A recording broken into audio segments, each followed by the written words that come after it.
నా పేరు N E Acharya, retired railway employee, aged 83 years. So నాకు 2016లో ప్రాస్టేట్ క్యాన్సర్ వచ్చింది.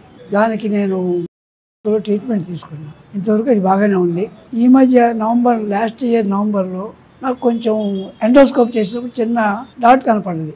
అది పట్టుకెళ్ళి వాళ్ళకి చూపిస్తే అప్పుడేం లేదు, బాగానే ఉంది, మళ్ళీ జనవరిలో చేద్దామన్నారు. జనవరిలో చేశారు. జనవరిలో చేసిన తర్వాత అప్పుడు కూడా బాగానే ఉంది కానీ పెద్ద ప్రాబ్లం లేదని ట్రీట్మెంట్ అక్కర్లేదు, 1 year తర్వాత రమ్మన్నారు వాళ్ళు. ఏం ప్రాబ్లం లేదని, అంతా నార్మల్ అని. తర్వాత ఈ మధ్య నాకు కొంచెం వాయిస్ తేడా వచ్చింది. వాయిస్ తేడా వచ్చేప్పటికి నేను మా డాక్టర్ గారు, ఫ్యామిలీ డాక్టర్ అయితే ఆయన ఎండోస్కోప్ చేశారు. ఎండోస్కోప్ చేసేప్పుడు సేమ్ రిపీట్ చేసింది.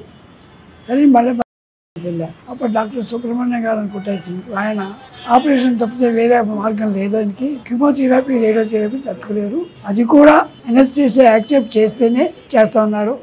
వాళ్ళు చాలా టెస్టులు చేశారు, మొత్తం 10-15 టెస్టులు చేశారు. చేసి ఫైనల్గా ఎనస్థీసియా అన్నారు, ఇది మేజర్ ఆపరేషన్, 8 hours పడుతుంది కనుక ఇది ఆయనకి ఆపరేషన్ తట్టుకోలేడు, ఒకవేళ ఆయన విల్ పవర్ ఉన్నా కూడా బాడీ సహకరించదని చెప్పారు. సరే ఇన్ని మీన్ టైమే నాకు ఒక యూట్యూబ్ ఛానల్ ద్వారా మా అమ్మాయి పంపిస్తే అందులో పునర్జన్ నాకు నోటీస్కి వచ్చింది. వచ్చాక వాళ్ళతో కాంటాక్ట్ చేశాక సరే ఇది అది ఫాలోఅప్ చేస్తున్నా. మధ్యలో ఎప్పుడైతే వాళ్ళు ఆపరేషన్ చేయలేమన్నారు, మళ్ళీ పెద్ద డాక్టర్ని అడిగితే ఆయన మళ్ళీ రేడియోథెరపీ, కీమోథెరపీ అంటాడు.